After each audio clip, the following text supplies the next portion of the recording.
아멘. 감사합니다. 오늘은 은혜로운 주일입니다. 우리 옆 사람에게 인사합시다. 은혜로운 주일입니다.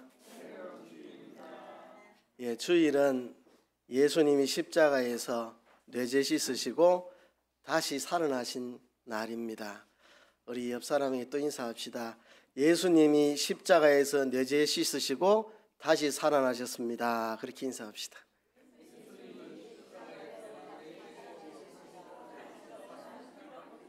예, 조금 길어서 약간 버벅이죠.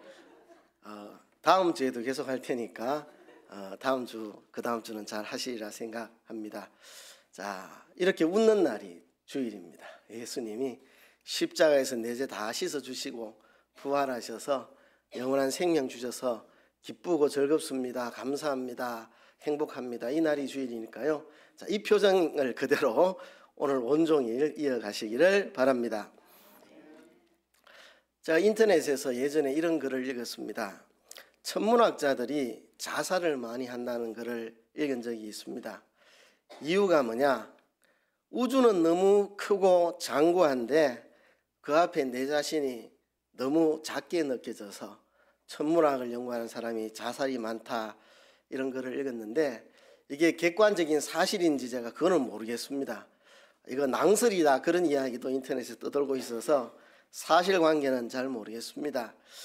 그러나 분명히 확신할 수 있는 것은 우리가 우주 앞에 서면 굉장히 우리가 작게 느껴지는 건 사실입니다. 그렇죠?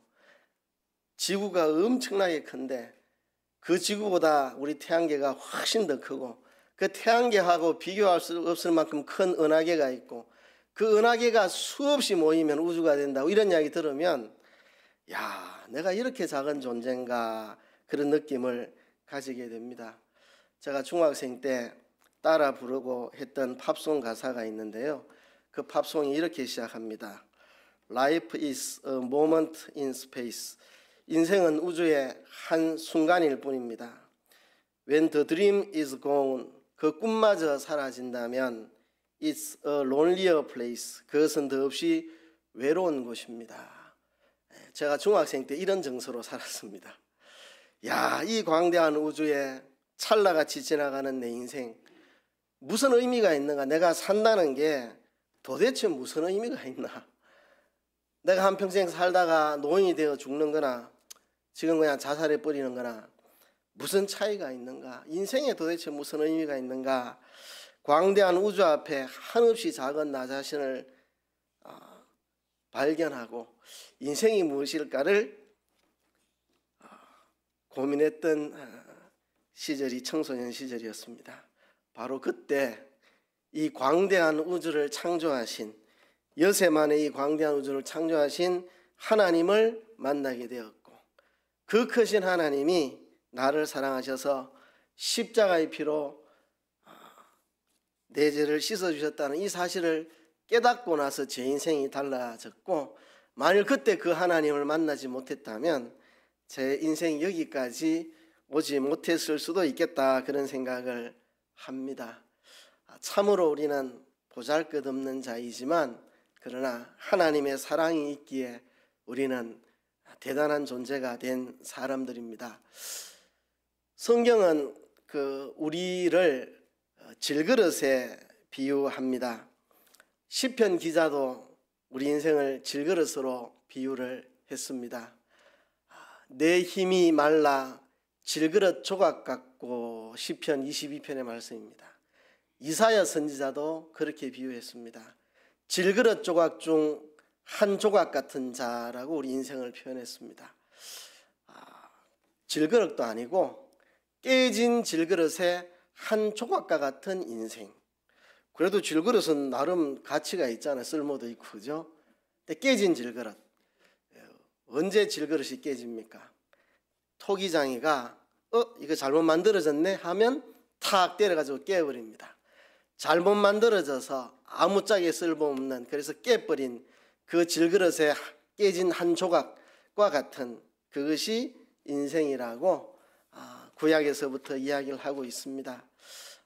오늘도 그와 같은 뜻으로 본문에 우리 인생을 질그릇으로 비유하고 있습니다. 질그릇이 뜻하는 것은 무가치한 그리고 무능력한 그런 뜻입니다. 우리는 질그릇과 같이 아무런 가치가 없는 고귀한 그릇으로 만든 것도 아니고 일상생활에 그냥 허들의 물건으로 만든 질그릇, 그것도 잘못 만들어져가 깨버린 그 깨진 한 조각, 정말 무가치한 존재, 그리고 무능력한 연약한 존재, 스스로는 아무것도 못합니다. 토기장이가 만들면 만들어지고 토기장이가 깨면 깨지는 아무런 능력이 없는 무가치하고 무능력한 연약한 인생을 가리켜서 질그릇 조각이라 그렇게 말씀을 했습니다. 우리는 내가 얼마나 무가치하고 무능력한 인생인지를 알아야 합니다. 그와 동시에 우리가 알아야 될 것이 하나 더 있습니다. 질그릇이라도 그 안에 무엇을 담느냐에 따라서 그 가치가 달라진다는 사실입니다. 쌀을 담으면 쌀떡이 되겠고, 물을 담으면 물떡이 되겠고, 보배를 담으면 보물떡이 되겠죠. 우리는 질그릇인데 보물을 담고 있는 보물떡이라는 사실을 우리는 알아야 합니다. 질그릇 자체로는 무가치하고 무능력한 연약한 존재이지만 그 질그릇 안에 보배를 담고 있다면 그 보배만큼의 고귀한 가치를 질그릇이 지닌다는 사실을 우리가 알아야 합니다.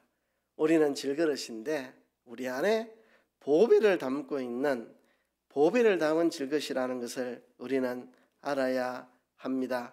이 보배에 대해서 더 이상 설명할 게 없습니다. 왜냐하면 지난주까지 고린도 후서를 통해서 우리가 담고 있는, 우리 안에 있는 이 보배가 무엇인지 다 설명했습니다. 하나님이 우리에게 주신 그 하나님의 영광, 하나님의 그 영광을 우리에게 주셨으니 그것이 우리가 담고 있는 보배입니다.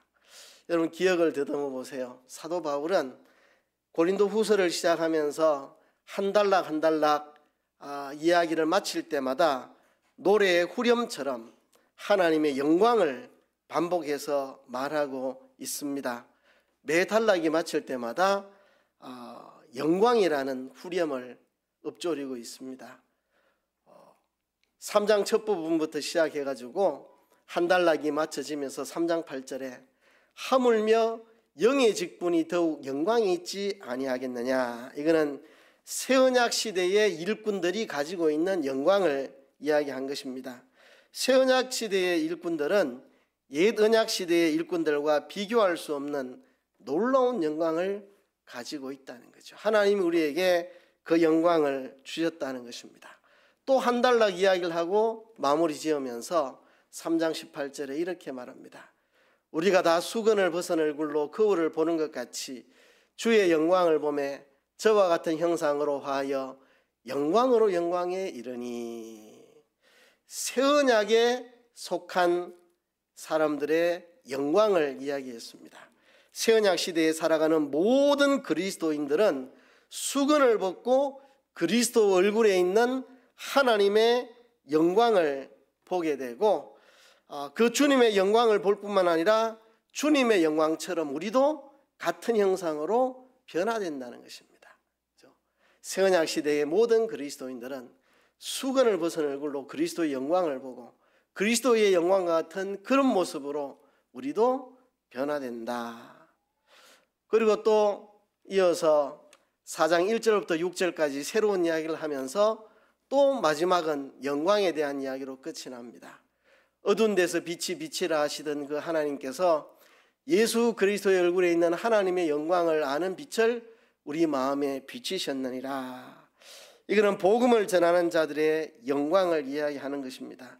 새언약 시대의 하나님의 일꾼에게는 예수 그리스도의 얼굴에 있는 하나님의 영광을 아는 빛이 비추어졌다고 말씀하고 있습니다. 이렇게 3장부터 4장까지 사도 바울은 한 단락 한 단락 이야기를 마무리 지을 때마다 후렴처럼 하나님의 영광을 우리에게 비춰주셔서 우리가 그 하나님의 영광을 받은 자들이라는 고백을 하고 있습니다. 이게 바로 우리가 담고 있는 보배입니다. 하나님의 영광의 보배를 우리가 우리 안에 담고 있습니다. 옛 언약에서 안내했던 대로 옛 언약을 진실하게 따라 그 인대도로 가면 예수님을 만나게 됩니다. 예수님께서 옛 언약이 예언했던 대로 오셔서 십자가에 피 흘려 죽으시고 다시 살아나셔서 성령을 우리에게 보내주시고 우리를 거듭나게 하셔서 이제는 새 생명을 얻은 새 언약의 시대를 살아가도록 우리에게 은혜를 베푸셨습니다. 이 영광의 보배를 우리가 받았습니다. 그리스도의 영광, 그리스도의 영광. 사람 되어 이 땅에 오셔서 우리 죄를 다 대신해서 죽으시고 다시 살아나셔서 영원한 영생으로 이끌어 가신 이 그리스도를 통해 우리에게 주신 이 하나님의 영광, 예수님을 믿음으로 우리가 간직하고 있는 이 영광, 이것이 질그릇 같은 우리 안에 담겨 있는 보배입니다. 우리에게 주신 하나님의 영광, 그것이 바로 우리가 담고 있는 보배입니다. 하나님께서 그 영광을 질그릇 같은 우리 안에 두셨기 때문에 우리는 보잘것없지만 질그릇에 지나지 않지만 영광스러운 존재가 되었습니다. 성도의 존귀함은 우리 자체에서 나오는 영광이 아니라 하나님의 영광을 우리가 담고 있기 때문에 영광스러운 것입니다. 그래서 우리가 질그릇이라는 사실을 깨달을수록 우리가 받은 영광이 얼마나 큰 것인가를 감사하게 되고 우리 안에 얼마나 큰 영광이 담겨 있는가를 깨달을 때 우리가 질그릇이라도 참 소중한 질그릇임을 깨닫고 감사하게 되는 것입니다. 근데 이 사실을 깨달으면 깨달을수록 우리 안에 분명해지는 게 있습니다. 오늘 본문 7절에 그것을 말하는데요. 우리가 이 보배를 질그릇에 가졌으니 이는 능력의 힘이 큰 것이 하나님께 있고 우리에게 있지 아니함을 알게 하려 함이라. 우리는 하나님의 영광의 보배를 질그릇 같은 우리 안에 가지고 있는데 그렇게 됨으로써 분명해지는 게 있습니다. 능력의 힘이 큰 것이 하나님에게 있는 것이고 우리에게 있지 않다는 것을 우리가 알게 됩니다. 그러니 감사하게 되는 거죠. 그렇죠? 질그릇은 무가치하고 무능력한 게 질그릇입니다. 그런데 우리 안에 보배가 담겨 있습니다. 참으로 고귀하고 가치 있는 고귀한 보배, 참으로 능력 있는, 권능 있는 보배를 우리가 가지고 있습니다. 그래서 우리 안에 있는 이 고귀함과 능력은 우리에게 있는 것이 아니라 우리 안에 있는 하나님께 있다는 사실이 분명히 드러났습니다. 우리가 이 보배를 질그릇 속에 가졌다는 사실 때문에 우리에게 분명하게 드러나 보여지는 게 있습니다. 그거는 이 고귀함이 우리에게 있는 게 아니라 하나님께 있고 이 능력 있는 것이 우리에게 있는 것이 아니라 하나님에게 그 능력이 있다는 것이 분명하게 드러납니다. 이게 오늘 본문에서 첫 번째로 말하는 것입니다. 이 보배를 우리는 질그릇에 가졌고 그것을 통해서 분명히 드러나는 것은 이 보배의 고귀함과 능력 있는 것은 우리에게 속한 게 아니라 우리 안에 계신 하나님께 속한 것이라는 것이 분명히 드러나고 그래서 우리는 겸손할 수밖에 없고 우리는 질그릇입니다. 우리는 연약하고 우리는 무가치한 존재들입니다. 그러나 우리 안에 하나님의 영광의 보배가 들어있어서 우리는 고귀한 존재가 되었고 능력 있는 존재가 되었습니다. 이 고귀함과 이 능력은 우리에게 있는 것이 아니라 하나님에게 있는 것입니다 라고 고백할 수 있는 우리가 되었습니다. 자, 그렇다면 이 보배를 질그릇에 가진 사람은 어떻게 살아야 하는가? 오늘 그 이야기를 계속 이어가고 있습니다. 보배를 질그릇에 가진 우리가 어떻게 살아야 할 것인가? 오늘 본문에 많은 이야기를 하고 있지만 크게 두 가지로 그 답을 하고 있습니다. 첫 번째 답은 이것입니다. 8절과 9절에 나오는 겁니다.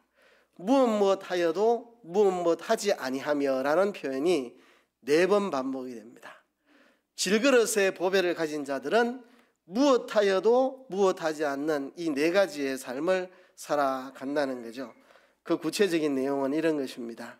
우리가 사방으로 우겨쌈을 당하여도 쌓이지 아니하며 답답한 일을 당하여도 낙심하지 아니하며 핍박을 받아도 버림받지 아니하며 거꾸로 뜨림을 당하여도 망하지 아니하고 그랬습니다.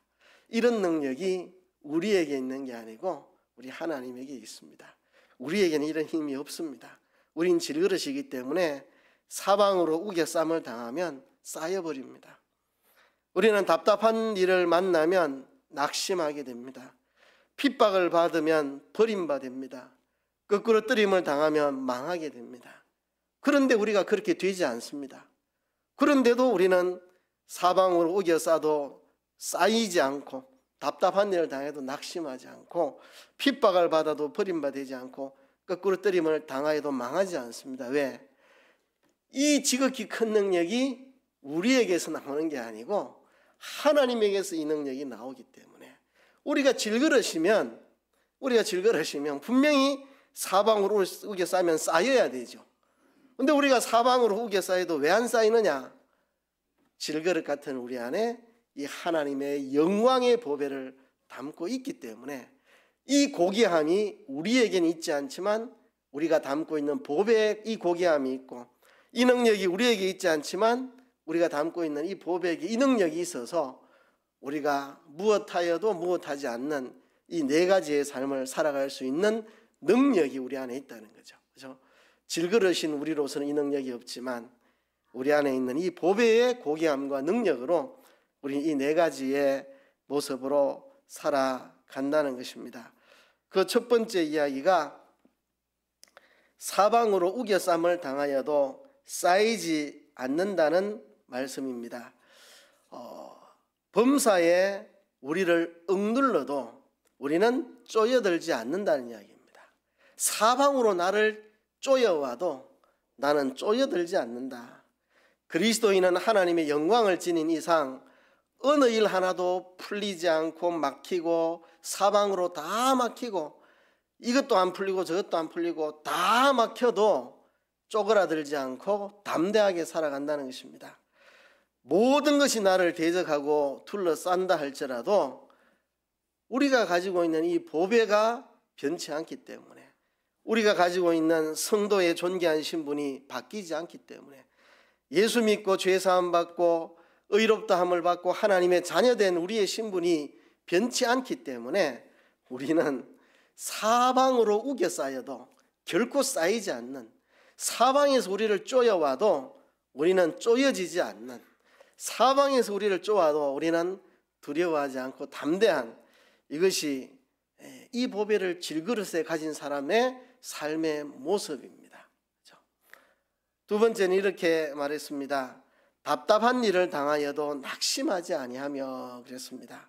하나님의 백성들은 답답한 일을 당해도 낭망하지 않습니다. 해결책이 없어 보이는 일들, 앞길이 잿빛 구름처럼 캄캄해 보여도, 너무너무 답답하고 헤어날 길 없이 캄캄하게 보여도 결코 소망을 잃지 않는 사람, 그렇죠? 답답한 일을 당해도 낙심하지 아니하며. 우리가 어떻게 그럴 수 있는 능력이 있느냐? 질그릇인 우리들은 그래 못합니다. 답답한 일을 당하면 낙심하죠. 그렇죠? 해결책이 없는데 어떻게 답답해서 견딜 수가 없는데 다 낙심하죠. 그런데 우리에게는 그런 능력이 없지만 우리가 담고 있는 하나님의 영광의 보배, 하나님에게는 그런 능력이 있습니다. 그런 능력이 있습니다. 그래서 어떤 해결책 없는 답답한 일을 만나도 결코 소망을 잃지 않고 낙심하지 않습니다. 의욕이 와도 의심에 빠지지 않고 주님이 허락하신 길을 의심 없이 묵묵히 걸어가는 사람, 주님이 허락하신 인생길 아무리 답답해도 의심하지 않고 믿음의 길을 걸어갈 수 있는 사람, 이 질그릇에 보배를 가진 사람들은 그렇게 살아간다는 것이죠. 세 번째는 핍박을 받아도 버림받지 아니하며, 이제 점점 강도가 심해집니다. 첫 번째는 사방으로 우겨 쌓였다고 말했는데 그냥 우겨 쌓인 정도가 아니고 해결책이 없이 답답한 상황, 이제 답답한 상황을 넘어서 아주 핍박까지 받게 되는 그런 상황. 예수 믿는 것 때문에, 하나님 말씀대로 사는 것 때문에, 진리대로 사는 것 때문에 조롱도 받고 비웃음을 받고 미움을 당하고 공격을 당하고 손해를 보고 그렇게 해도 나는 하나님의 영광의 보배를 가지고 있는 사람이기 때문에 핍박을 두려워하지 않는, 무서워하지 않는, 오히려 핍박이 나로 하여금 더 영적으로 깨어나게 만들어주는 그런 역할을 하게 된다는 것입니다. 그래서 핍박을 받아도 버림받지 않는다. 아무리 핍박이 와도 공경에 빠지지 않습니다. 핍박이 온다 해도 나는 공경에 빠지지 않고 담대하게 헤쳐나갈 수 있다. 왜냐하면 내 안에 보배가 있기 때문에. 나 혼자라면 질그릇이라 핍박 오면 다 그냥 깨져버릴 텐데, 이 능력의 지극히 큰 것이 질그릇이 나에게 있는 게 아니라 내 안에 있는 보배에 담겨 있기 때문에 나는 핍박을 당하여도 버림받지 않는다. 또 네 번째는 거꾸로 뜨림을 당하여도 망하지 않습니다. 완전히 내어 던져져도, 완전히 내쳐져도 망하지 않습니다. 거꾸로 뜨림을 당하여도 완전히 뒤집어 엎고 내 동댕이 쳐도 깨지지 않습니다. 질그릇은 내 동댕이 치면 다 깨지는 게 질그릇인데, 이 보배를 담고 있기 때문에 아무리 내어 던짐을 당해도 망하지 않는다는 것입니다. 회복하기 어려울 만큼 심한 공격을 받고 타격을 받고 피해를 보고 상처를 입어도 하나님의 영광을 담고 있기 때문에 극복해 나가지, 그것 때문에 끝장나지 않는다는 것입니다. 우린 질그릇이지만 보배를 담고 있습니다. 연약한 인간이지만 하나님의 영광을 지니고 있습니다. 우리 그리스도인들은 사방으로 우겨 쌓인 듯 보이는 상황 속에서도 담대하게 살아갈 수 있습니다. 그것이 바로 하나님의 영광의 보배를 지닌 사람들의 삶입니다. 여러분, 저와 여러분들이 이런 사람으로 부름을 받았습니다. 여러분, 이렇게 살라는 것입니다. 바울이 이렇게 살고 있고 우리에게도 이렇게 살라고 이야기하고 있고, 이 영광을 가진 자들은 마땅히 이렇게 사는 것이라고 말하고 있습니다. 이어서 한 가지 이야기를 더 합니다. 사도 바울은 하나님의 영광의 보배를 지닌 우리들이 이런 네 가지 불리한 상황에 쌓여 있어도 결코 굴복당하지 않는 삶을 살 뿐만 아니라 한 가지 이야기를 더 하고 있습니다. 그것은 바로 예수의 생명이 우리를 통해 나타나게 된다는 사실입니다. 이 보배를 질그릇에 가진 사람은 어떻게 사느냐? 무엇하여도 무엇하지 않는 삶, 우겨 쌓여도 쌓이지 않는 삶, 답답해도 낙심하지 않는 삶, 핍박을 당해도 좀 포기하지 않고 거꾸로 뜨림을 당해도 망하지 않는 이런 삶을 살 뿐만 아니라 예수의 생명이 우리를 통해서 나타나는 그런 삶을 살게 된다. 왜냐하면 이 질그릇에 이 보배를 우리가 담고 있기 때문이라고 말합니다. 10절에 보면 그렇게 말씀합니다. 우리가 항상 예수 죽인 것을 몸에 짊어지면 예수의 생명도 우리 몸에 나타나게 하려 함이라 그랬습니다. 우리가 항상 언제든지 예수 죽인 것을 몸에 짊어지고 있다. 예수님이 왜 죽었습니까? 우리 죄 때문에 죽으셨습니다. 우리의 죄 때문에 죽으셨습니다.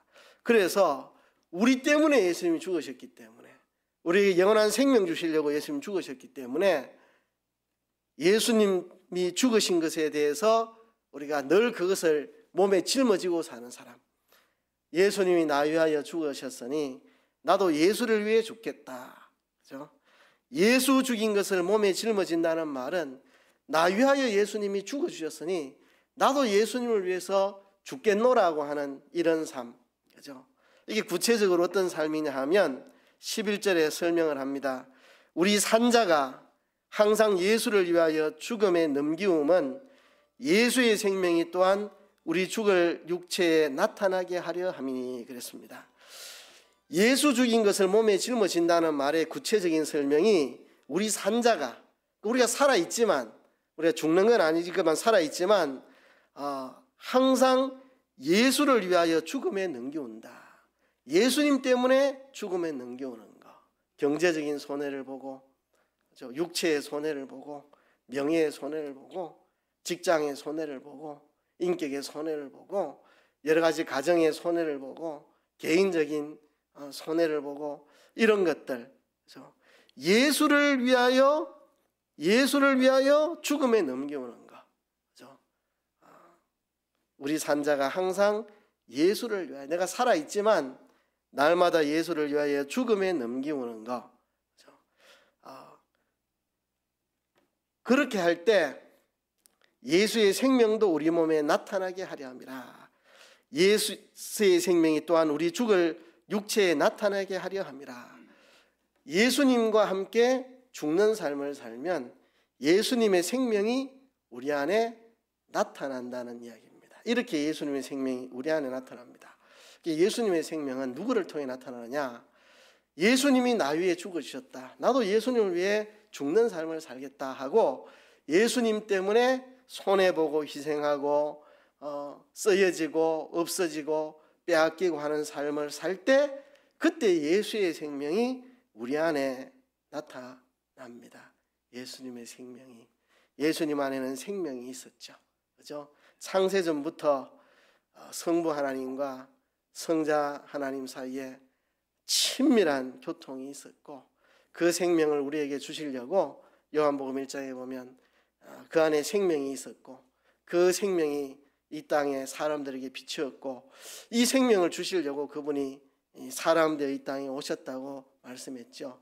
그죠? 이 생명을 우리에게 주시는데, 이 생명은 예수님을 구주로 믿고 예수님의 죽음에 동참해서 예수를 위하여 죽는 사람, 내가 예수님 기쁘시게 하려고 예수님 뜻을 따라 예수님 본받아 예수님 가신 그 길을 따라가고 예수님이 가신 그 길을 내가 걸어갈 때, 죄를 이기고 의의 길을 걷고 하나님 기쁘시게 하는 그 길을 걸어서 예수님 따라서 걸어갈 때 오는 수고와 희생과 손해를 기쁨으로 내가 맞이할 때, 그 예수님의 생명이 우리를 통해서 나타난다는 이야기를 본문이 하고 있습니다. 그래서 12절에 보면 그런즉 사망은 우리 안에서 역사하고 생명은 너희 안에서 역사하느니라. 우리가 이렇게 예수를 위하여 죽을 고생하기 때문에 이 복음이 너희에게 전해지고 너희 안에 생명이 역사하는 것이다. 우리가 예수의 복음을 전하기 위해서 죽을 고생 다해서 이렇게 수고함으로 고린도 교회 너희 안에 예수의 생명이 지금 역사하고 있는 것이라고 말합니다. 그러면서 13절에 기록한 바 내가 믿는 고로 말하였던 한 것 같이 우리가 같은 믿음의 마음을 가졌으니 우리도 믿는 고로 또한 말하노라. 이게 무슨 이야기인지 시편 116편 10절을 인용한 말씀인데요. 시편 116편 10절에 시편 기자가 이렇게 고백했습니다. 내가 믿는 고로 말하리라. 제가 오늘 성시 낭독할 때 시편 116편 1절부터 10절까지 낭독을 했거든요. 그 이야기가 무슨 이야기냐 하면, 지금 이 시편 기자는 사망의 줄이 자기를 두르고 있고 음부의 고통이 자기에게 미쳤고 환난과 슬픔을 만났다고 고백하면서, 이런 환난과 슬픔 중에 우리 하나님 여호와의 이름으로 간절히 기도했더니 우리 하나님 여호와께서 나를 후대하시고 나를 구원하여 주셨다. 내가 이렇게 사망의 줄 음부의 고통에서 환난과 슬픔 속에서 하나님께 부르짖으니 하나님이 내 기도를 들으시고 나를 구원해 주셨다. 그러므로 내가 믿는 고로 이 말을 하노라. 하나님의 이 능력, 나를 어떤 사망과 음부의 고통, 환난과 슬픔에서도 건져주시는 하나님의 능력을 믿는 거로 내가 지금 이 말을 한다라고 시편 116편 기자가 말한 것처럼, 그 시편 116편 기자의 가진 그 믿음과 똑같은 믿음을 나도 가졌기 때문에, 우리도 가졌기 때문에 같은 믿음의 마음으로 우리도 믿는 거로 말한다. 뭐라고 말하느냐? 주 예수를 다시 살리시니가 예수와 함께 우리도 다시 살리사 너희와 함께 그 앞에 서게 하실 줄을 아노니. 시편 116편 기자가 사망의 줄에 얽혀 있고 음부의 그 고통에 허우적거리면서 하나님께 기도할 때 하나님이 나를 건져주신 구원의 하나님을 내가 믿는 거로 말하는 것처럼, 나도 같은 믿음으로 우리가 예수를 위해서 죽으면 예수를 다시 살리시니가 예수와 함께 우리도 다시 살리사 우리 모두가 그 앞에 서게 될 것을 나도 믿는 거로 말한다. 나도 이 믿음을 가지고 있다. 예수를 위하여 죽으면 다시 살려주신다는 믿음을 내가 가지고 있어서 나도 믿는 거로 이 말을 한다. 나도 이것을 믿기 때문에 이 말을 한다. 부활의 주님, 우리를 다시 살려주신다는 걸 믿기 때문에 내가 이 말을 한다고 고백합니다. 부활을 이야기하는 거죠. 예수의 생명이 나에게 나타난다는 것은 부활을 말하는 겁니다. 예수의 죽으심을 내 몸에 짊어진다. 내 몸에 짊어진다. 그래서 예수 죽인 것을 우리 몸에 짊어지고 예수를 위하여 우리 몸이 죽음에 넘겨진다. 그런데 이 몸이 다시 살아난다는 거죠. 부활을 말합니다. 예수의 생명이 나타나는 부활을 말합니다. 이 부활은 우리 육체의 껍데기 부활하는 것 이것뿐만 아니라 우리 육체에 있는 모든 요소들의 부활을 다 포함합니다. 우리가 겉사람은 복음을 위해서 헌신하고 충성하고 희생하고 손해보고 핍박당해서 날이 갈수록 육체는 쪼그라들고 할지라도 우리 속사람은 예수의 생명으로 날로 새롭게 변화되고 그리고 예수님 다시 오시는 날 육체의 부활을 경험하고 그리고 영화로운 몸으로 다시 살게 되는 그 모든 것을 다 포함해서 예수의 생명이 나에게 나타나게 된다. 이렇게 고백을 한 것입니다.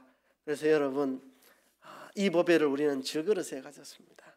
우리가 질그릇이라는 사실을 알고 그러나 이 질그릇 속에 하나님의 영광의 보배를 우리가 가졌습니다. 우리가 받은 이 십자가 구원은 영광스러운 구원입니다. 영광스러운 구원입니다.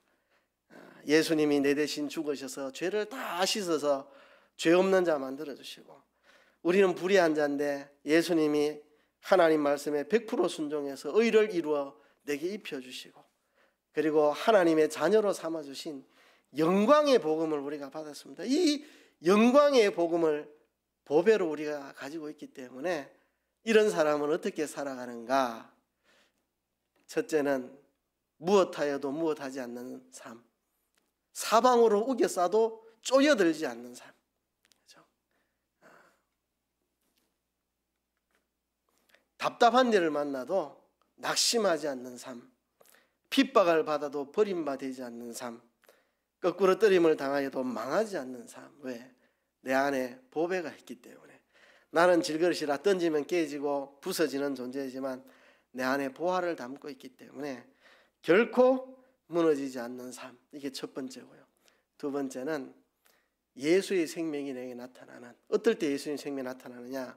예수 죽인 것을 내 몸에 짊어지고 예수를 위하여 죽음에 넘겨올 때 내가 예수님을 따라가기 위해서, 예수님을 본받기 위해서, 예수님 가신 그 길을 똑같이 따라가기 위해서 손해도 보고 희생도 하고 억울함도 당하고 이렇게 하면 그런 우리 속에 예수의 생명이 나타나서 그 사람은 허물어져도 속 사람은 새로워지고 장차 예수님 다시 오는 날 영광스럽게 부활하고 영생하게 될 그것을 바라보면서 내가 믿는 거로 말하리라. 내가 믿는 거, 이 믿음이 있기 때문에 내가 이 말을 담대하게 내가 할 수 있다.